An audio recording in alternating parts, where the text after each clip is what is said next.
Sinagad ni David ang kanyang kasamaan. Pumayag siya sa masamang plano ni Olga para kay Marites para hindi umano maibulgar ang kanyang pagpapanggap. Tinakot kasi ni Olga itong si David sa maaaring mangyari kapag sa oras na magkausap umano si Ramon at Marites. Malalaman umano ni Ramon ang kanilang panloloko. Pinaubaya na ni David kay Olga ang pagsira sa plano ni Ramon. At kahit siya mismo pa umano ang nag-insist kay Olga kung kinakailangan patahimikin umano itong si Marites, pinapalaya umano niya itong si Olga na gawin ito kay Marites sa alang-alang sa kanilang sikreto na hindi malaman ni Ramon.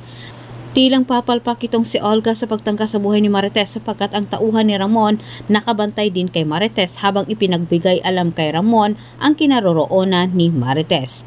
Habang pinapahanda ni Ramon ang lahat ng kanyang mga galamay para puntahan umano itong si Marites at makausap. Walang kaalam-alam itong si Olga na paparating na itong si Ramon. Nakapwesto na itong si Olga, naghihintay ng tamang tiyempo para sugurin itong si Marites at gawin ang kanyang masamang binabalak. Sa kabilang banda, bumagabag naman sa isip ni Santino ang mga napansin niya kay David. Nagdududa itong si Santino, ang markang nakita niya sa kamay ni David ay may kinalaman ito sa pagkamatay ni Camille. Ayaw sanang isipin na Santino na si David ang pumatay kay Camille, pero nakikita umano niya sa kinikilos ni David at sa markang ito na tama ang kanyang hinala.